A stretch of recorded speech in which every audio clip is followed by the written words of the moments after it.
First of all, I want to apologize for this season.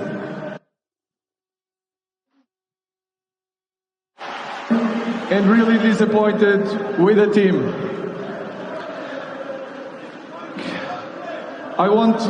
Second thing, I want to say thank you. We are very grateful for your support during the season.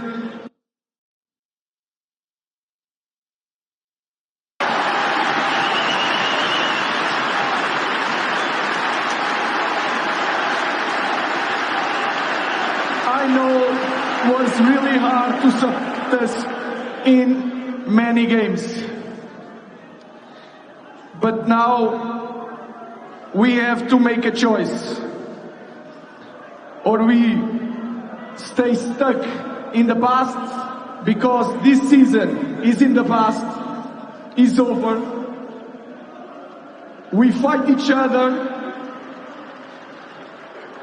or we stick together and move forward.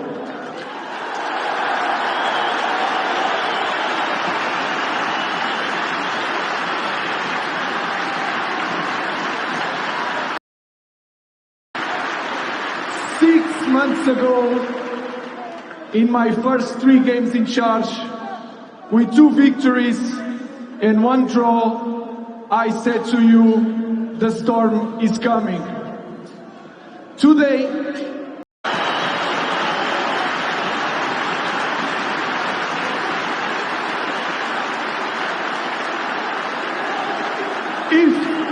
if there is one club in the world that proved in the past that can overcome any situation, any disaster, is our club, is Manchester United Football Club.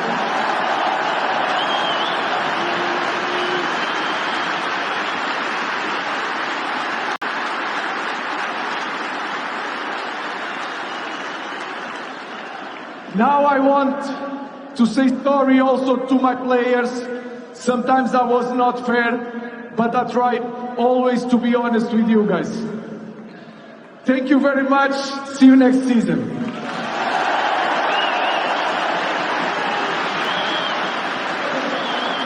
Ruben Amorim in addressing the crowd here at Old Trafford, starting, Joe, with an apology to the supporters here today. Difficult for him as well, because you wonder just how much he personally needed to apologise, given a lot of the problems already existed. I thought he talked brilliantly there. You know, everyone in this ground was engaged. He didn't shirk it. I think he's been like that with the media from the moment he walked in. He's been honest, truthful. Sometimes maybe more than he needed to be. But listen, he's not going to shirk from the fact that it hasn't gone well. But I firmly believe he believes that he's going to turn this round. You know, and I think, like you said, I think the fans. Whistle was blown that VAR couldn't check it because the referee decided that it was a free kick to Manchester United by Inter, deemed to be in control of the ball, but because that whistle went, you couldn't have the on-field review. Yeah, regardless of what you think about the decision, the referee's made a mistake, because he puts, as soon as he whistles when the game's in play, he can't then look at it with VAR. But as you can see, it's contentious, but he hasn't got both hands on the ball. It's quite clear, you can see that the VAR would have 100% intervened and they would have given the goal. And that's why Aston Villa are so fuming. Let's not dress this up. Aston Villa didn't play well. They probably didn't deserve it out the end. Manchester United with a better side. But on that decision, it's quite clearly a goal. Play, and it's in play, and the goalkeeper, he actually, I thought he was hesitant when he come on. He slid past the ball, and Rodgers has recognised that, put his toe in, the ball's dropped for him, and it's a goal. The referee, we wait for ages for a linesman's decision because they don't want to get it wrong. And why didn't the referee just give himself a little breather, have a look at it, and it would have been Villa scoring. But ultimately, they still didn't deserve anything from today's game. And then just over 3 minutes later, Manchester United went up the other end and Ahmad scored. We'll have lots more discussion about that, of course, but we can hear from the 2 Man United goal scorers, Ahmad and Christian Eriksen, who are with Jules. Guys, congratulations on seeing the season out with a win after the disappointment of Wednesday. How much did you need that today for these fans? I think winning is always important for this team. We knew this season it was a tough season for everyone, especially for us, but today we won, and we just won for proud because the fans deserve this win, the club, and we are very sorry for what happened this season. We keep learning, and we will back this season stronger. Christian, everyone came into this game expecting this was going to be the last time we saw you play for Manchester United.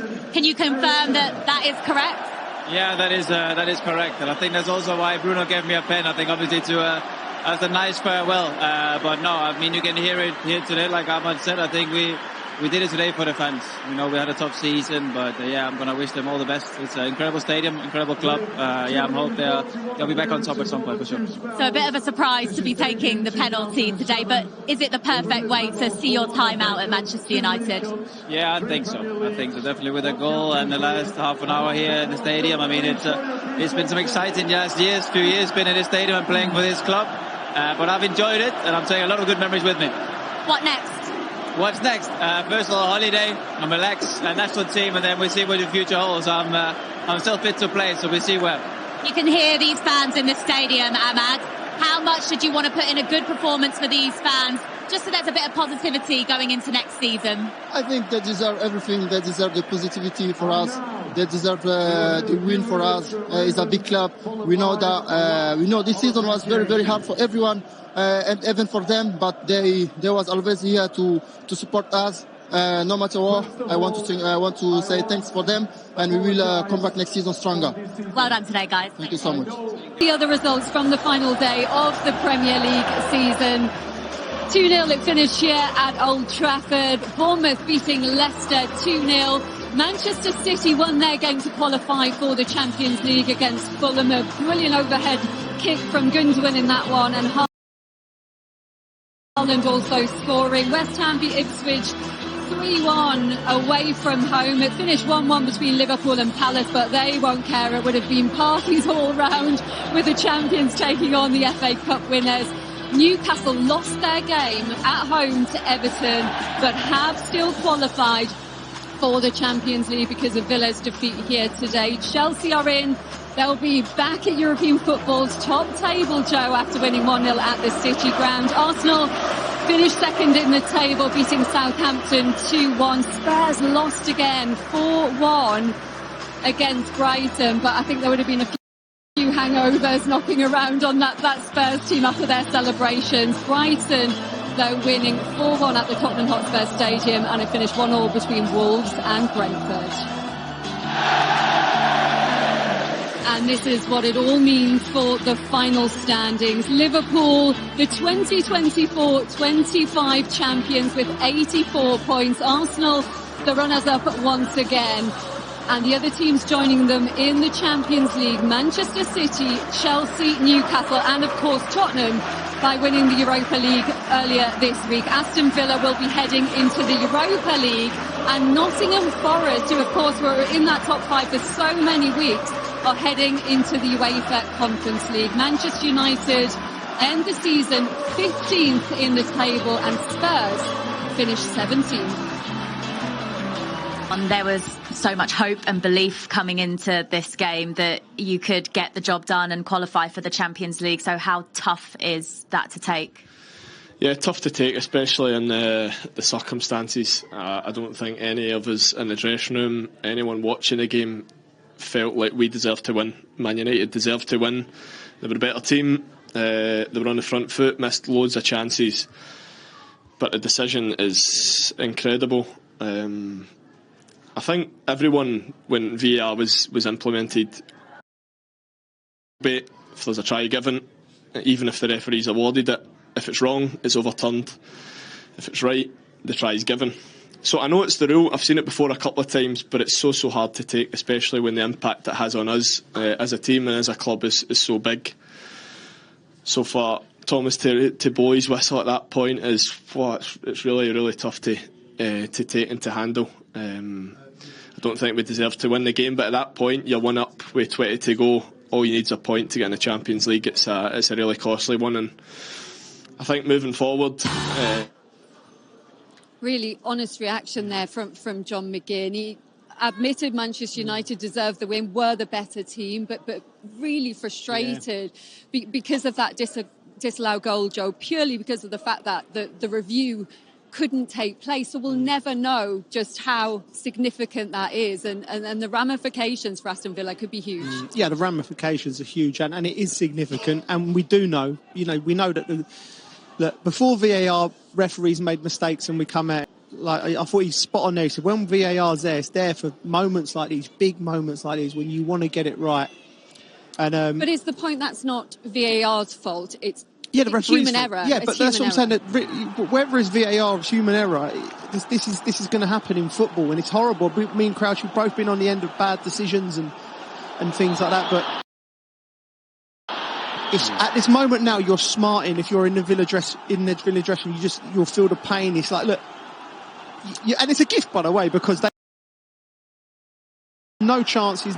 Man United shut them out, but the referee blows the whistle. He makes a human error. But you also want sense to prevail and go, come on, guys, I got it wrong. There's a clear gap. Yeah. You can see he's not got control of the ball. I just think referees know they should be trained, or they should know that you just delay. You just got to delay the decisions, because you know that they do it with the offsides, don't they? Yeah, I mean the offsides winds everyone up. Everybody can see he's a mile offside, and we still have to play through this pantomime of when the linesman puts his flag up. But with that one, all he's got to wait is a couple more seconds, and then it's VAR review, and then they'll see what we've seen there, and they give the goal. If that happens mid-season and it costs you points, it will be talked about a lot, and you'll be furious, but you move on. But because it's the last game of the season, and because of the implications with Champions League, that's going to take a long time, Joe, to get over. Yeah, there'll be some of them players in that dressing room, there'll be years before they forget that bad decision. But, Unai Emery, you see immediately his reaction. I thought he composed himself quite well, because, the emotions of the game and everything's riding on it for this club. We knew that they needed Champions League football, but, for the financial situation the club's in, and getting in and getting out could mean massive difference for where they go next season. So a lot was riding on that decision. But let's not forget as well, if you take a step back from it, Aston Villa didn't deserve nothing from today's game because of the performance. It's the best we've seen Manchester United, Peter, do you think, in quite some time today? Yeah, I think we can easily get hung up on the decision, but Manchester United fully deserved it. I thought that was a moment of real class. Bruno Fernandes is such a talented player, and he puts it right on the sixpence, and great finish from Ahmad, great finish at the back post. Ramsey just switches off. Yeah, it's great. It's a fantastic ball. Bruno Fernandes, watching him live is a real privilege and a joy, the way he graces the pitch. It's again, Ahmad does really well here. I think he just times it. It's clumsy. Clear pen, though. It's clear pen. There was no back foot here. You say stands on it. You cannot touch anybody in the box there. He puts his box. Yeah, clear pen. Ahmad was good as well. They're the two players, Bruno and Ahmad, and I thought Mason Mount done very, very well today as well. He looked sharp. And there was a little bit, and there's a lovely touch there. Ericsson at the end, coming on his last game for Manchester United. That's a beautiful moment and something to hold on to for the season, for the fans.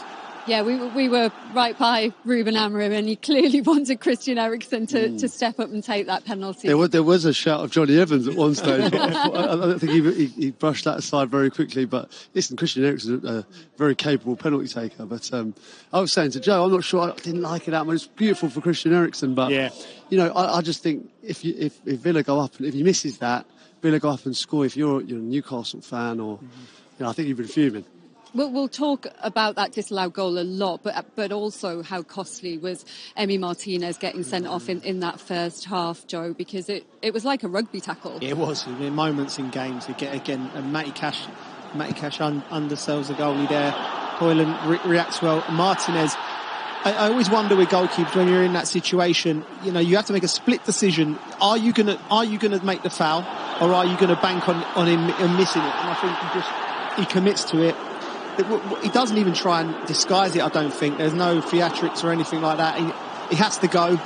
And it's a crucial decision, and the game pivoted on that. Actually, not the game didn't pivot on that. Manchester United was still in the ascendancy, but they made it very, very tough for themselves. If that is his last game, what a way to say goodbye. I know. You got to feel for him. He makes a decision there. He probably thinks that, no Villa players can get back on the line. But I think if he sees it back, he probably lets him go. But you make a split decision like that, and he's done him and had to go. A bad day here for Aston Villa for so many reasons. As Unai Emery's side miss out on Champions League football. The other results went their way, though. At Newcastle, they lost. They had an opportunity, but they could not get it over the line, and they are very angry with the referee. Welcome back to Old Trafford, where Aston Villa lost 2-0 to Manchester United on the final day of the season to miss out on Champions League football. Manchester City, Chelsea and Newcastle are joining Liverpool and Arsenal, and Spurs as well, of course, in the Champions League next season. And it's going to take a while for Villa to get over this result today. But if we want to think about the positives, Unai Emery has an incredible record in the Europa League. Tottenham have won it this season, finishing 17th, Joe. So they've got to see that as a massive opportunity to win European silverware. I think whoever goes in the Europa League from our league will see it as a massive opportunity, because the new structure of it, where the Champions League teams are not dropping out. We've seen that with Spurs and Manchester United. Spurs winning at Manchester United, getting to the final, and they're not a strong year in the Europa League. But listen, credit to Spurs for doing it. But Villa, listen, the club's on the up. Yeah, I know they've had a taste of Champions League football. They've got there's been a big investment, exciting young players, good experience. I still think there's a real team in there. But today, I don't know what happened. I'm looking at it, and they just wasn't at it from the start. But they'll be looking at that once the dust settles, restructure the squad. They may have to sell one of their great young players. I was going to say, how could this affect the progress now, though, because of the players they can attract now without Champions League, and also the ones they can hold on to? I think it's holding on to. I mean, Morgan Rogers springs to mind. We know Ollie Watkins had issues, with his future at some point during the season. Ramsey's another good young player. So I don't know what his financial situation is, but they've got to bring money in, I think, before the end of June. So you would imagine one or two of them. Martinez looked like he was on the way out last week. He went out quicker than expected. Yes, he did.